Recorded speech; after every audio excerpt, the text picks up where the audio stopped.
Assalamualaikum warahmatullahi wabarakatuh. Halo anak-anak, apa kabar kalian hari ini? Semoga kita semua selalu diberi kesehatan, diberi semangat, diberi kondisi yang baik, agar kita semua selalu terhindar dari virus yang sedang melanda dunia. Tak lupa kita harus berdoa virus tersebut semoga akan cepat selesai atau cepat hilang. Anak-anak, kali ini kita akan belajar melanjutkan materi yang sebelumnya, yaitu mengenai cita-cita.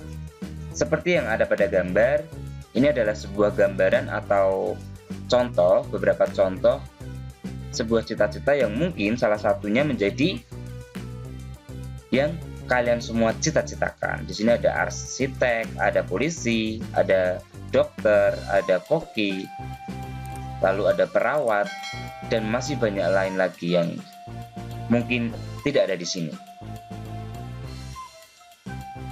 Sebelum materi kita lanjutkan, marilah kita berdoa terlebih dahulu. Berdoa menurut agama dan kepercayaan masing-masing. Berdoa dipersilahkan.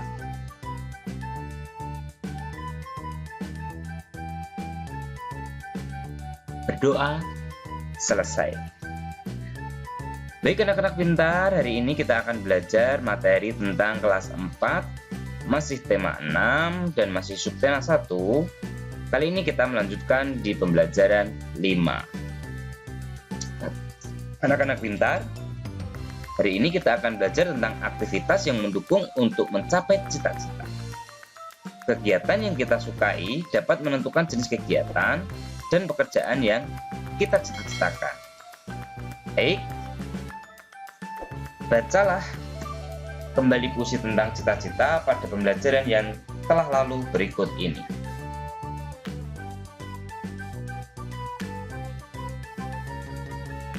Puisi yang berjudul Cita-Citaku, karya Angelica. Suara indah alat musik, alunannya tenang mendayu. Seakan selalu berbisik, aku selalu ada untukmu. Aku suka alat musik itu. Karena itu, aku ingin menjadi pemainnya. Inilah cita-citaku, menjadi pemain biola. Langkah-langkah ku jalani, semua cobaan ku lewati untuk mendapatkan apa yang ku inginkan. Semua akan ku perjuangkan. Nah, dapat kita perhatikan ya anak-anak, di sini puisi berjudulkan Cita-Citaku, diciptakan oleh Angelica. Puisi ini ada 12 baris dan 3 bait. Bait pertama menceritakan tentang keindahan suara biola atau keindahan alunan biola. Lalu yang bait kedua menceritakan tentang ingin menjadi pemain biola. Sedangkan bait ketiga ini isinya ada tentang perjuangan menjadi pemain biola. Baik, kita bahas lebih lanjut. Mari kita berdiskusi bersama-sama.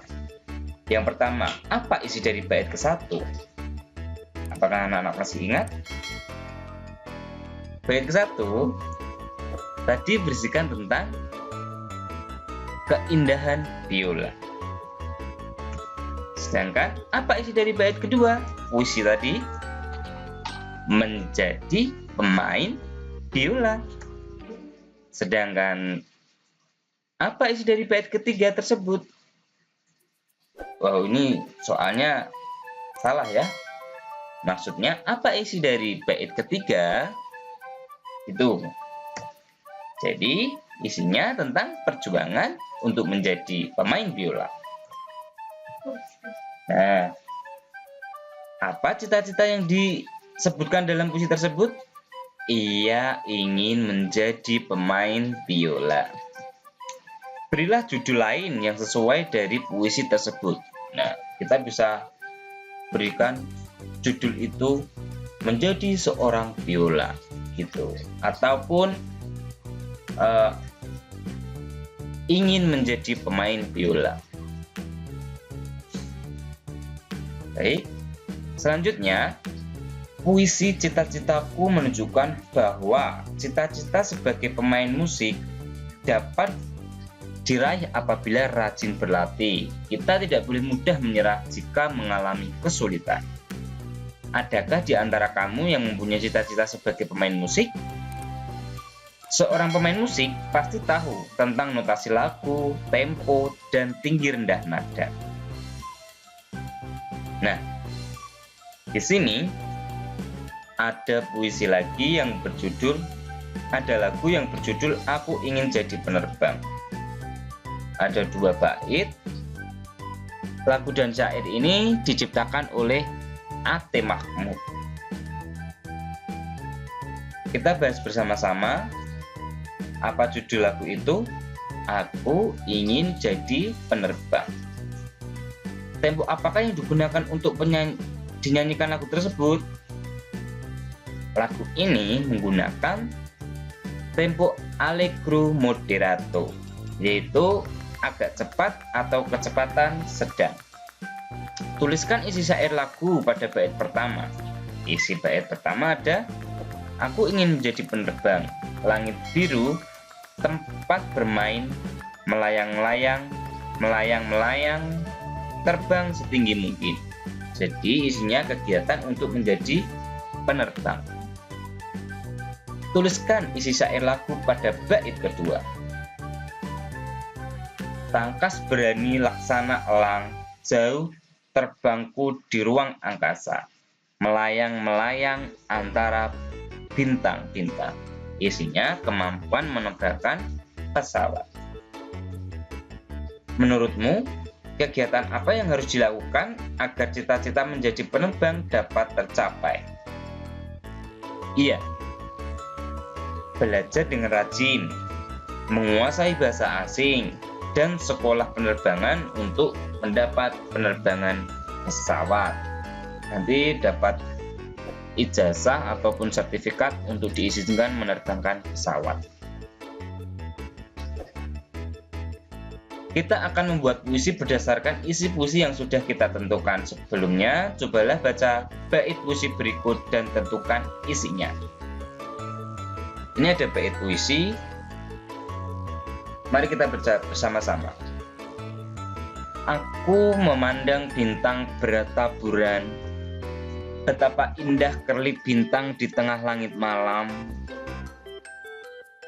Ingin kulukis indahnya pemandangan malam pada kertas gambarku. Jadi isinya di sini adalah menceritakan keindahan langit malam.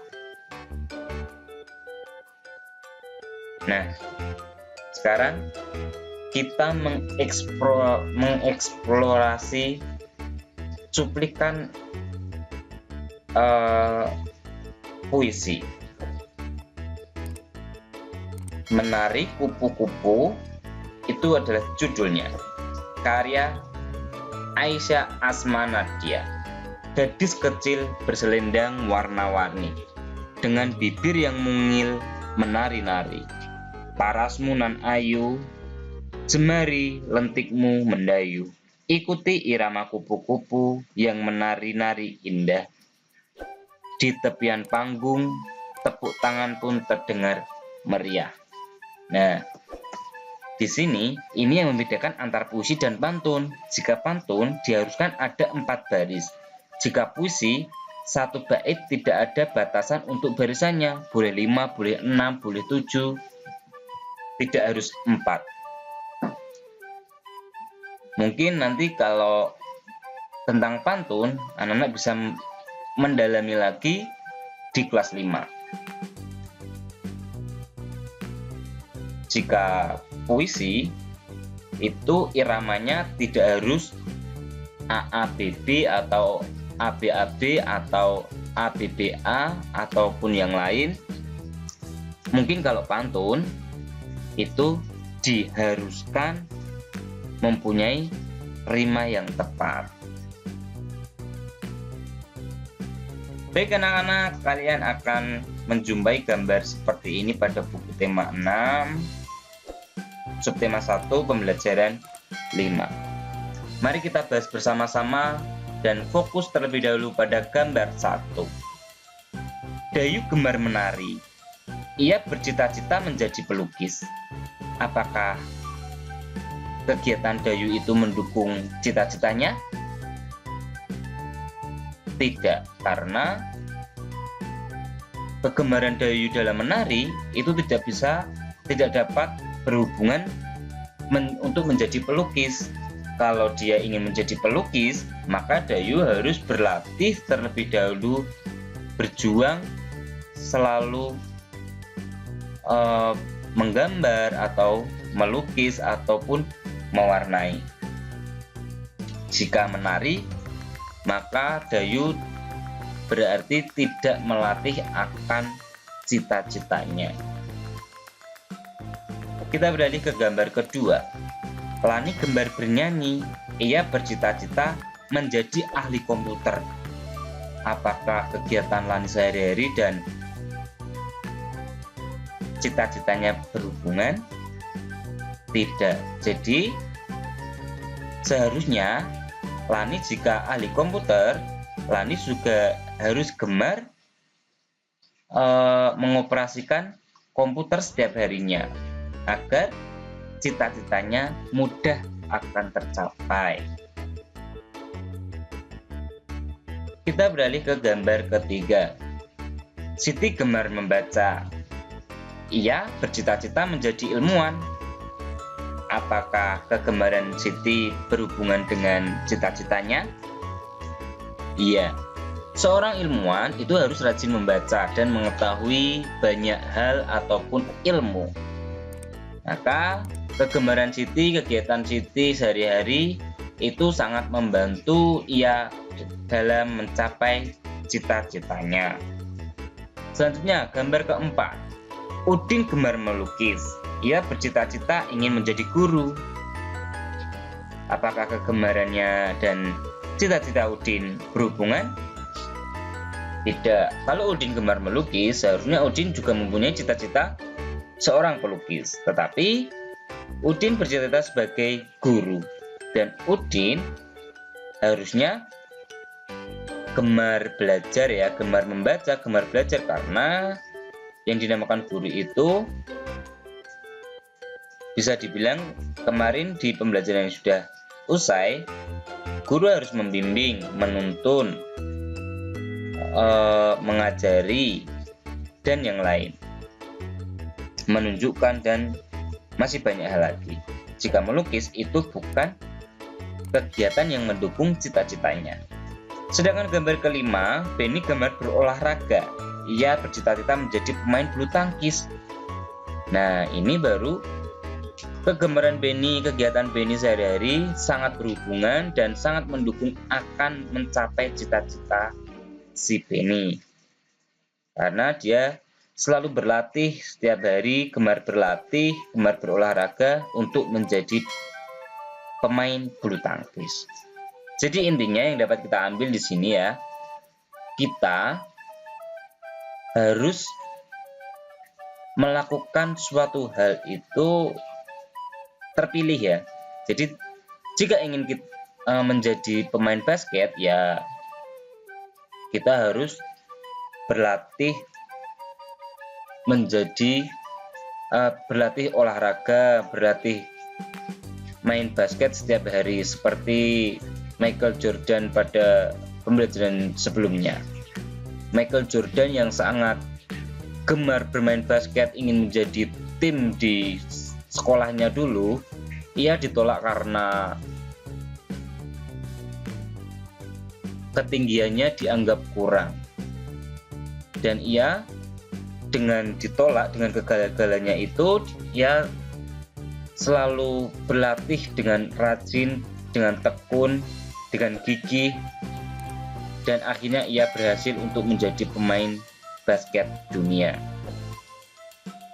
Itulah contoh kenapa kita harus melakukan hal yang sesuai atau yang cocok sama cita-cita kita. Apa kesimpulanmu? Aktivitas yang saling kita lakukan atau kegemaran jika berhubungan dengan cita-cita akan memudahkan kita untuk meraih cita-cita. Baik anak-anak, materi sudah selesai, waktunya membuat tugas ya.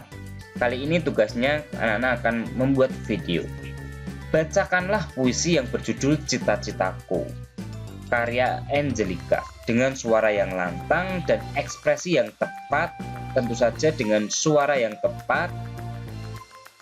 Dan kalau bisa, di situ ada audien atau penonton. Dalam video harus ada anak-anak yang sedang melakukan tugas dan ada satu orang lain, entah itu kakak, entah itu adik, entah itu orang tua, entah itu saudara, minta tolong untuk menjadi audien atau penonton.